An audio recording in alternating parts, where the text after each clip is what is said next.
For 3 generations, the Thornwood and Vale packs had fought over a border no one could even explain anymore. The war had started with a small argument about hunting land, but over the years, it had grown into something bigger and darker. Fathers lost sons, sisters lost brothers, villages lost their peace. By the time Elara Vale turned 23, she had already attended more funerals than birthdays. She grew up hearing the sound of horns calling warriors to battle. She grew up watching her father, the alpha of the Vale pack, return home with new wounds every season. She grew up believing that peace was something other people had, not something her family would ever know. Then, after a battle that left both packs weaker than ever before, the elders of both sides came together and made a decision. They said the fighting had to stop, and the only way to guarantee peace was through marriage. The 2 most powerful families would be joined. Elara Vale would marry Draven Thornwood, the alpha king of the Thornwood pack, a man known across the land for his coldness and his strength. When her father told her the news, Elara did not cry. She did not argue. She simply asked when the carriage would be ready. She had learned long ago that her feelings did not matter as much as her pack's survival. If her marriage could save lives, then she would do it, even if her heart ached with fear. Draven Thornwood was not a man who believed in soft things like love. He had lost too much to allow himself that kind of hope. Years earlier, he had felt the pull of a mate bond, but the woman had died before he ever had the chance to claim her. Since then, he had built walls around his heart so strong that even his own advisors could not find a way in. He led his pack with control and discipline, never letting anyone see any weakness. When the elders proposed the marriage to end the war, Draven agreed without hesitation. To him, it was simply another decision that would protect his people. He expected nothing more from it than an end to years of bloodshed. He did not expect to feel anything for the woman being sent to him. He did not think he was capable of feeling anything for anyone ever again. The day of the wedding arrived under a gray sky, matching the mood of both packs. Wolves from Thornwood and Vale gathered at the ceremony, standing on opposite sides of the hall, watching each other with suspicion. Many still remembered lost brothers and fathers. Many still carried anger in their hearts. No one truly believed this marriage would bring lasting peace.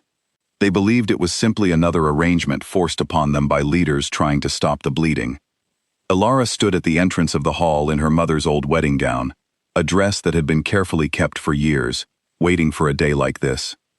Her hands trembled slightly as she walked down the aisle, but she kept her chin high.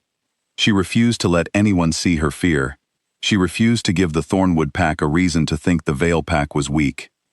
Draven waited for her at the altar, tall and unreadable, his expression carved from stone. He had seen many things in his life, but nothing prepared him for the moment Elara reached him and lifted her eyes to his. The ceremony continued in near silence, both packs holding their breath, waiting to see what would happen when the officiant asked the couple to share their first look as mates. This was tradition among their kind. If the bond was real, both people would feel it the instant their eyes met with full attention, without distraction, without doubt. When the moment came, Elara did something no one expected. Instead of looking away nervously, or forcing a serious expression to match the mood of the room, she smiled. It was small, and it was tired, but it was real. It was the smile of someone who had endured so much, and still chose to be kind. It was the smile of someone who refused to let hatred win, even on the darkest day of her life. That smile hit Draven like a blow to his chest. His wolf rose inside him instantly, recognizing something his human mind was still trying to understand. Her scent reached him fully for the first time, warm and familiar, as if his body had been waiting for it his entire life. His eyes flashed gold, a sign every wolf in the room recognized immediately. He staggered slightly, gripping the edge of the altar as it happened. Mate. Not a stranger, not a political bride, not simply a tool to end a war. His mate. Gasps spread through the hall. Wolves who had come expecting a cold, distant union suddenly witnessed something raw and undeniable. Even Elara felt it, a pull so strong it stole the breath from her lungs. She had prepared herself for a marriage of duty, not a bond of the heart. For a moment she wondered if she had imagined the whole thing. The rest of the ceremony passed in a blur. When it finally ended, Draven pulled Elara aside before the feast began. his usual composure completely shaken. He studied her face carefully, as if trying to memorize every detail. "Did you feel that?"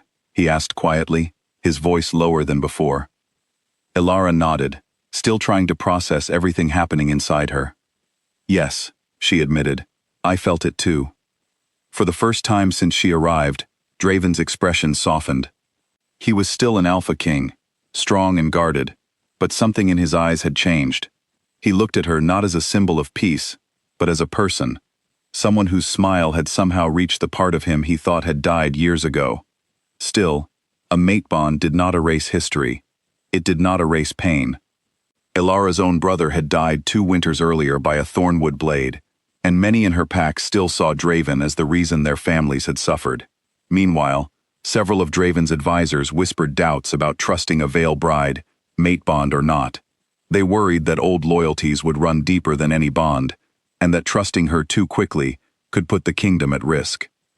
Despite the tension surrounding them, Draven made a choice that surprised everyone, including himself. Instead of keeping his usual distance, he began spending time with Elara, walking the territory with her, listening to her thoughts, and asking what she wanted her life to look like, instead of assuming he already knew. He defended her whenever his council questioned her loyalty, standing firmly by her side even when it created friction among his closest advisors. Elara, in turn, began to see beyond the fearsome reputation that followed him everywhere. She saw a man who had spent years leading through strength alone, because no one had ever shown him another way. She saw glimpses of gentleness hidden beneath his guarded exterior, moments when his voice softened only for her, when his eyes lingered a little longer than necessary. Weeks passed, and slowly, cautiously, something real began to grow between them. It was not sudden or dramatic. It was built through small moments, shared meals, quiet conversations, and the comfort of simply being understood by someone who had also carried heavy burdens alone for far too long. But peace, as fragile as it was, still had enemies. One evening, while reviewing old records from the war, Elara discovered something troubling. A member of Draven's own inner circle had been secretly working with a rogue faction, a group determined to reignite the conflict between the packs. This same faction, she realized with growing horror, was responsible for the ambush that had taken her brother's life 2 winters earlier. Her hands shook as she read through the documents, piecing together the truth. Someone close to Draven had been feeding information to those who wanted war, someone who had profited from the suffering of both packs for years. If the fighting continued, this person would gain power, wealth, and control, all while innocent wolves paid the price. Elara knew she had 2 choices. She could stay silent, protect herself from the danger of exposing a traitor within the king's own circle, or she could bring the truth forward and risk everything for the peace she was beginning to believe in. She chose Draven. She chose the peace they were building together. She brought the evidence to him immediately, explaining everything she had found. Draven listened carefully, his expression darkening with each detail. When she finished, he did not doubt her for a moment. He trusted her completely, more than he trusted almost anyone else in his life. Together, they devised a plan to confront the traitor without endangering innocent wolves from either pack. It was a delicate situation, one that required patience and careful timing. Draven called a meeting of his council, using it as an opportunity to expose the truth in front of witnesses from both Thornwood and Vale. When the moment came, Elara stood beside Draven, not behind him, but as his equal, presenting the evidence clearly and calmly despite the tension in the room. The traitor tried to deny everything at first, but the proof was undeniable. Faced with the truth, he eventually admitted his role in stirring the conflict, hoping to weaken both packs for his own benefit. The revelation shocked everyone present. For years, both sides had blamed each other for continued hostility, never realizing that someone within their own walls had been manipulating the situation for personal gain. With the truth finally exposed, the traitor was removed from his position and dealt with according to their laws, ensuring he could no longer cause harm to either pack. More importantly, the incident changed how both packs viewed the marriage between Draven and Elara. What many had once seen as a forced political arrangement was now recognized as something that had actually protected them from further disaster. Elara's courage in bringing forward the truth, even at great personal risk, earned the respect of wolves from both sides. Draven's unwavering trust in her, despite the doubts of his own advisors, showed everyone that he valued honesty and loyalty above old prejudices. Slowly, the walls that had divided Thornwood and Vale for generations began to crumble. Wolves who once viewed each other with suspicion started working together, rebuilding trade routes, sharing resources, and allowing their children to grow up without the constant fear of war. The change did not happen overnight, but it happened steadily, built on the foundation of trust that Elara and Draven had created together. As months passed, the bond between them deepened into something neither had expected to find.